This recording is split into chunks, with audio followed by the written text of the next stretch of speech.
This weekend on the original Rochester Press Box. I'm Kevin Oklobzija from the Democrat Chronicle. Did you realize a foreign country will have major influence on the NHL All-Star Game? It's a country you probably never heard of. And I'm John DiTullio. Something happened this week in college football that I feel, unfortunately, is going to happen again. And I'm Mike Catalana. We'll talk about the couple that everybody wanted to see break up. I'm Bill Pucko, loving the overtime in the American Hockey League. Join us this weekend on the original Rochester Press Box.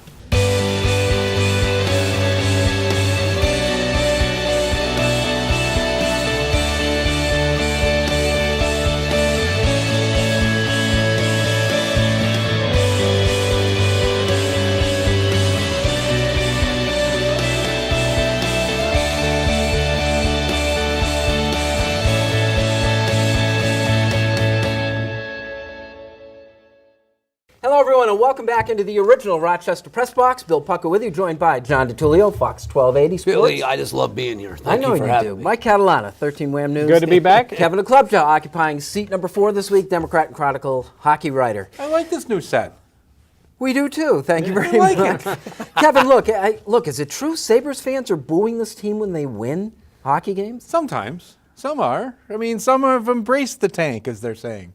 Others, I mean, they won 6 of 7. You know, after the win over Tampa, which is the best team in the conference. So suddenly now there's people thinking, we don't have to be bad. But what good does being 12th get them? Nothing. Yeah, you know, and we've seen it. But be bad. But to take it to the point where you're actually booing the team, you must talk to these guys. How do the players react to the fact that their own fans don't want them to win? But a lot of nights they are cheering. But I just think, you know, they've kind of shut out that mentality of what the outside world is saying. I talked to Brian Gianta the other day, and actually he said, I go, are you paying attention at all to what some of the fans are saying? He said, no. And I haven't. I don't read the paper. I don't watch TV when it comes to that kind of stuff because The Sabres are amateurs at tanking. And I'm a Sixers fan, but this is what fans have to understand. The guys on the ice or the guys on the court are not going to go out there and try to lose. You would not want a guy playing for you that went into a game attempting to lose. When people talk about tanking, it's the organization not putting or not spending the money or putting people in place in order to have the best possible team for that year. When you say, wow, there's a benefit. There is a benefit to losing. But you don't take the court or the ice saying miss the shot, lose the game, allow the goal. So those guys on the ice, they're all playing for jobs. It's their jobs that are at stake. Right, because the higher the draft pick you have, the better chance everybody else drops down a notch and guys lose their jobs. So and besides the fact, it's a long season. There are plenty of games left to lose for the Sabres. And I'm sure after this stretch, they'll probably go back to where they belong. They don't know what to do. You know, when Darcy Regier said suffering a few years ago, they're suffering because they're winning games. And now with the new lottery format, they have a 1 in 5 chance of getting the top overall pick. What, 20%? There's no guarantee. There's no guarantee you end up. There was before, but it certainly missed worked it by in your a favor. year, didn't they? And to compound matters, they have the Islanders' first-round pick, and if you looked at the standings, the Islanders are having, Al Arbor back coaching that team, the way they're playing right now. So they won't even get the Islanders. They'll get their first-round pick, Kevin, but it'll be much, much lower. Listen, I love it. The fans don't know what to do. The Bills fans, would they want their team to tank so they can get the best quarterback in the draft? Look at Edmonton. I don't think so. Edmonton has had the number 1 overall pick how many times the last 5 years? They're horrible. Yes. Still. Nothing's guaranteed. When did this become so popular? We all remember the Suck for Luck campaign, which had the catchy phrase and everything. But there's one thing about trying to lose to be the worst team. There's also another thing about lying to your fan base and saying you're a contender or you're average. And I'll be provincial here and say Philadelphia. I think the Flyers lie to their fan base and try to pretend like they're a contending team when they are not. And they spend money, but they're a disaster. Whereas the Sixers, is pretty obvious what they're doing. The Flyers will, even if they come around a little bit, hang in there near the spot. And it'll be a disaster. They won't get the pick. They won't get in the playoffs. And even if they did, they wouldn't do anything. Everybody knows what they are. And I think that's almost a lie. We have football coming up next. The Bills are at Denver, and we'll discuss that when the original Rochester Press Box continues.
Welcome back to the original Rochester Press Box. The Buffalo Bills are playing at Denver this week. It's the first in the stretch of games, Michael, that we've looked at for a long time. Yeah, they've got a tough month here. But, I could make an argument that the Bills have been the most consistent team in the NFL this year.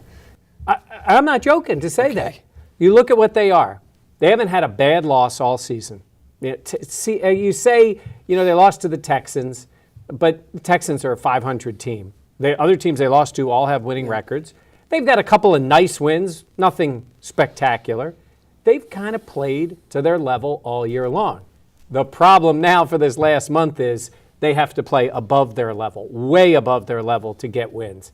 And going to Denver is just, again, we talked about Kyle Orton before. Kyle Ordinary, all the other things people talk about him. He's fine against the average or bad, but now you're going up against Manning. And I know it's defense against offense, but this is where you need your quarterback, not just to manage, but to make plays. And this is where it's a huge They're going to have to live above their means. Oh, Orton's right? got to play like he's at Purdue. I mean, listen, he's going to have to play almost flawless football. They've got to score probably on average somewhere close to, say, 30 points to beat the likes of Aaron Rodgers, Tom Brady, and starting Sunday with Peyton Manning. The only game that they played poorly would probably be San Diego. I think that would be the only game the Bills were actually disgusting. They were tough to watch. Defensively, though, I give them a chance to win those 3 games only because of their defense, I think, can keep them in games. But Kyle Orton's got to put up points. I think the Bills hang in it, but they don't have enough. I'll take the Broncos in this game, probably 34-20 final. We'll take Denver. 20 by 14. They're 10-point dogs. Kevin, how do you see the game? Probably that same range. I got it like 31-16, something like that. Orton, the whole game is on Orton. I mean, he has to be able, and Nathaniel Hackett, they have to control the ball and keep the defense off the field. Playing at an altitude in Denver that is going to be very, very difficult for the defense to keep up with Peyton. So now if you're tired, you're gassed, they're going to just eat them alive. So it's up to the offense to control the ball and keep Peyton off the field as long as they can. Is it Manning has lost some of his weapons, or is he losing a little bit off his game? I think they're changing the game a little bit. Their offensive line has been a disaster for a few weeks. They've been playing with an extra offensive line, and they've been running the ball more. Yep. I think they're just trying to get Peyton to the playoffs. And if you watch the way they play, God, this is bad to say. Manning has been a little bit of a game manager for a few weeks. He really has. Well, now, he is defense is phenomenal at that, Yep. too. Got a couple early touchdowns. They took. I don't see the same Denver team just moving it and moving it and throwing it. They don't want to expose him. They don't have the offensive line. They get rid of the ball quickly. I see this game being Denver in control because they have Manning, but I'm going to take the Bills to cover in the game. Lose the game, I'll say 30-21. Bills probably need at least 150 yards rushing because Yeah. of DeMarcus Ware and Vaughn Miller, who are playing at it. That Denver defense is at an elite level. Right Denver's Can better. you run on the Broncos? You better be able to throw the ball, too, because otherwise they'll just stack Yep. the box against you and kill you in that way. I think Denver might be a better all-around team than they were last year. That offense last year would have just run the Bills. As good as the Bills' defense has been, the offense was better. I think they might be a better all-around team. Who knows? They might be better equipped this year, but they haven't been just chucking it down the field and moving it like they did last year. I'm going to join you and tell you I'm going to take the Bills to cover with the 10 points. The crew likes Denver giving the 10. Johnny, pick a secondary game. Lions at home against Tampa Bay, given 10. I'll throw the 10 out there. I can't even see the Buccaneers scoring 10 points today. I like the way the Lions are coming together. They're still on the heels of Green Bay, and they're still in the battle with Philadelphia and Dallas and Seattle for that wild card spot. Give me a second game, Kevin. Love Seattle. Great matchup, Seattle at Philly. That's the Love game of the Seattle. week.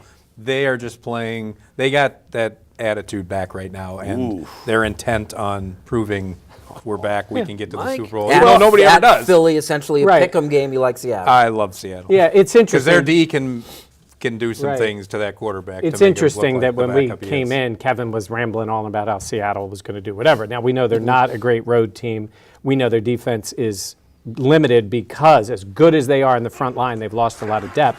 And if you watch what Chip does on offense, they gas teams, and that's what helps them. And I think that helps them a little bit. Seattle doesn't substitute much, but you're going to keep that offense on the field. And this whole idea of Pete Carroll knowing Mark Sanchez, he knew him 7 years ago as a college player. Sanchez isn't even the same player when he played for the Jets 2 years ago. He's a different player.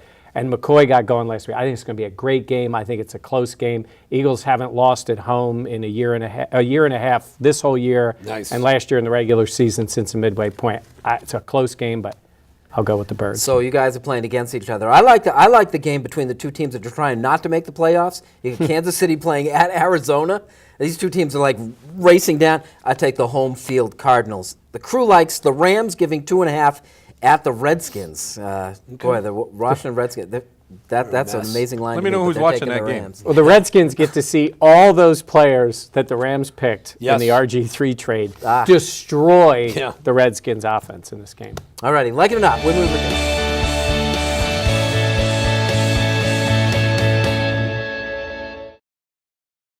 And you don't need to be Native American to realize it is offensive. And it's not politically correct. It's the right thing to do. He was an idiot for throwing him that pitch. The guy's phenomenal. He had no reason to give him anything, especially a fastball to hit. It's simply that these two guys, Ronaldo and Tom Brady, are too good looking. I like it, just don't admit to it. Everybody wants to hate on the best in the world. You know, he's here to stay, and he wants to build something big time. The bottom line is, still nobody's going to like A-Rod. This segment of the Rochester Press Box is brought to you by The Distillery. 4 convenient locations, The Distillery, your choice destination for Sunday brunch with great food and drink specials, plus all of the games. The Distillery, a Best of Rochester award winner. Tap into good times at The Distillery. Welcome back to the original Rochester Press Box here. This portion of the Press Box is brought to you by The Distillery, where you can pick up half-price appetizers from Sunday through Thursday, anytime after 9 o'clock. Like it or not, Kevin, the AHL's new overtime procedure.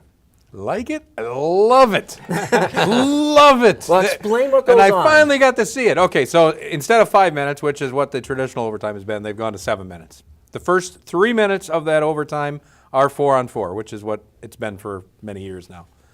The first whistle after that 3 minutes has been played, they go down to 3-on-3. And it is wide open, up and down. If you miss the net at one end, it's coming back the other way, 2-on-1, or a breakaway. The Amerks won their first chance second chance, actually their first chance at 3-on-3. Poke check by, of all people, Mikhail Grigorenko, deep in his own end, Phil Veroni on a breakaway. The NHL is going to go to this because the shootout is so boring now. I mean, it really is. It's just the same thing over and over. Ooh, what a great move. Wow, big deal. I think especially when you see this 3-on-3 thing. Yes, which it's I couldn't more believe. hockey. I was at that game with you. Was the crowd that crazy because of the outcome or because of the 3-on-3, do you think? Both, because it was both. You know, there were chances at one end, a shot wide, a great save, and then they go the other way. I mean, it's 4 minutes of continual, nonstop something happening, and it's all puck possession. You don't want to dump it in. You don't ever want to give it up. And like I said, if you miss the net on a shot, it's around the boards and out, and pretty good chance the other team's going the other way, 2-on-1 or a breakaway. Why don't we just play the whole game that way? Well, guys, we get a Settle down little now. tired. Easy there. Yeah. The hockey purists would put their arms up. The sport is pretty progressive. Mike, like it or not, the Rams protest the hands up prior to their game. Let me start by saying this. This is not about the protest itself, and I don't even pretend to think I can put myself in anybody's place or know enough about the issue itself. Like a lot of people seem to think they know more than they do. So I'm not talking about the actual protest. My issue was you're in uniform as a team. Now, people might make arguments about other people that have done, the salute, from the Olympics, 1968. Mm-hmm. You're an individual person, not a team member. And the idea of free speech, and I hear people use this all the time, and you just please stop with free speech. There is freedom of speech, but it's not with immunity. You're an employee in uniform during a game. The team can, if they wanted to, the team could do something about it, just like my employer could, or your employer, or anybody's employer. That's the part I had the issue with. Those 5 guys came across like they were representing the whole team. Their individual things, what they believe is fine. I didn't like the idea of doing it in the game because, 1, it represented the whole team, and 2, your employer could come down on you. Now, the Rams really didn't, but I thought the employer could have if they wanted to.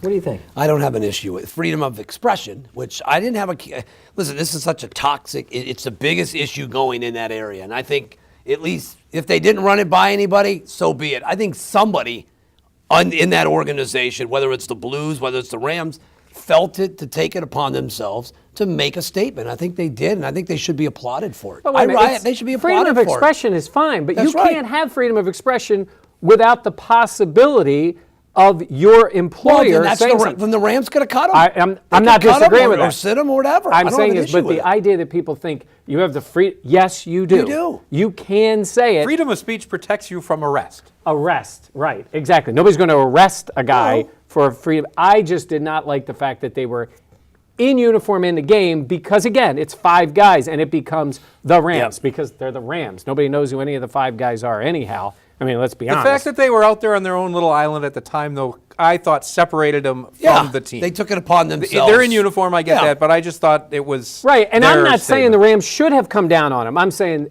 the Rams had the opportunity to, or the NFL could, because you don't have immunity from some sort of discipline from your employer when you do that as an employee. And John That's the Carlos part I and have. Tommy Smith, although individuals, were representing the country, the United States, in '68 in Mexico City. But as an When they individual. show, But as an but they individual. were still representing Yeah. the United During States of the America. anthem, though. Oh, Yes. no, believe me, I don't disagree with that Yeah. at all. I think it's very similar.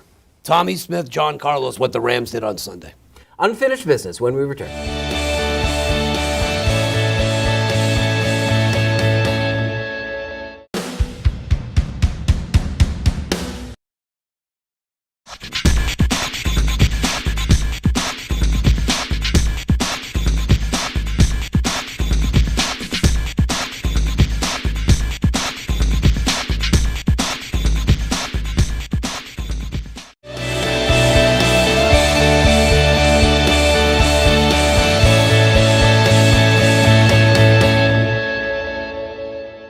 Welcome back to the original Rochester Press Box. It's time for Unfinished Business. John. Well, this past week, UAB, that'd be the University of Alabama, Birmingham, which many of you probably didn't know had a football program. They're in Conference USA. They won 6 games. They're eligible to go to a bowl. Well, they may go to a bowl game, but they're not playing football beyond 2014. The president and chancellor are deciding to cancel football because they cannot afford it. To me, this is going to be a trend. I don't see how college football programs outside of the Power 5 can survive. There's no TV money. You've got to give stipends now to players, which is going to be now infiltrating the Power 5 conferences. If the NCAA, and I hate the NCAA, but what they should do, the NCAA should subsidize or at least help finance all the other schools that are not part of the Power 5. The Power 5 should join their own, I know there are 5 separate conferences, but they should have their own money here while the NCAA, using the money from the NCAA tournament and from the playoffs, use a portion of that money to help subsidize all the other Division I FBS programs because UAB's the first. Trust me, there are going to be many programs to follow. And they weren't all that bad off. Their No. attendance was up 20,000 a game this They year. cannot afford the growing cost. They have no TV money coming in from the Conference USA TV network. Really? I think the Amerks and Red Wings probably bring in more money. Kevin, what do you got for us? Well, years ago, a few years back, Rory Fitzpatrick was almost voted into the NHL All-Star Game for the Vote for Rory campaign. Total grassroots campaign that in today's day and age with Twitter, he would have been in the game. Well, right now, this week, Zemgus Girgensons of the Sabres is leading all vote getters in All-Star voting for the NHL. A guy from the Sabres. Now, Zemgus is a very hardworking, good player.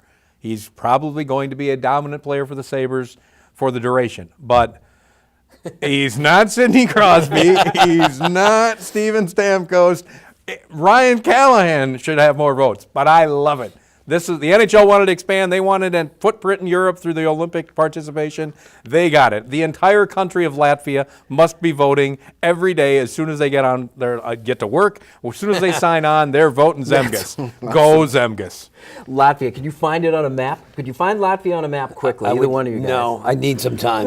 Ted Nolan, right? Ted Nolan's their coach, right? Ted Nolan's their national coach too. So At my age, I start to see different couples in my life. And maybe you guys out there or women out there know this couple. It's the couple where maybe the woman is getting a little bit older and thinks, "Why, I want to have a family." And there's the guy who, he's been working his whole time, but hey, he's thinking it's time. I need to settle down. And they get together.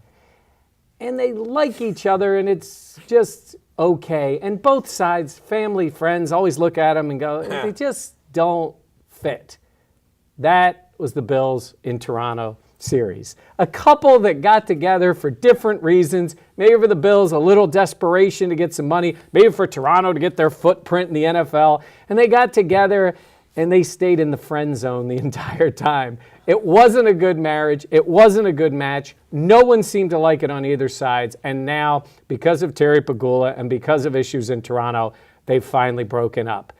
At least the two never had any children. It was just the couple together. Thankfully, the Toronto Bills series is over. They stay in the Skydome Hotel? Rogers Center Hotel? No. Hey, we'd like to thank the distillery for their sponsorship of the original Rochester Press Box, the distillery where you can get half-price margaritas all day long, and the brunch for the NFL games. They open up at 11 o'clock. Is tremendous, and Bloody Mary is one of my favorites. They're a 2-for-1. So thanks to the distillery. Guys, thank you. John, great as Billy, always. great seeing you, buddy. Mike, I had no idea where you were going with that last piece. Oh, Great. If I wasn't, I was a little worried. Yeah, right. If I wasn't covering the Bills game this week, I would be at the distillery with all my Eagles fans rooting for them to beat the Seahawks. That's this great. Rooting for them to leaving disappointed. Kevin, thank you very much. And thank you for joining us in the original Rochester Press Box. We'll see you next week.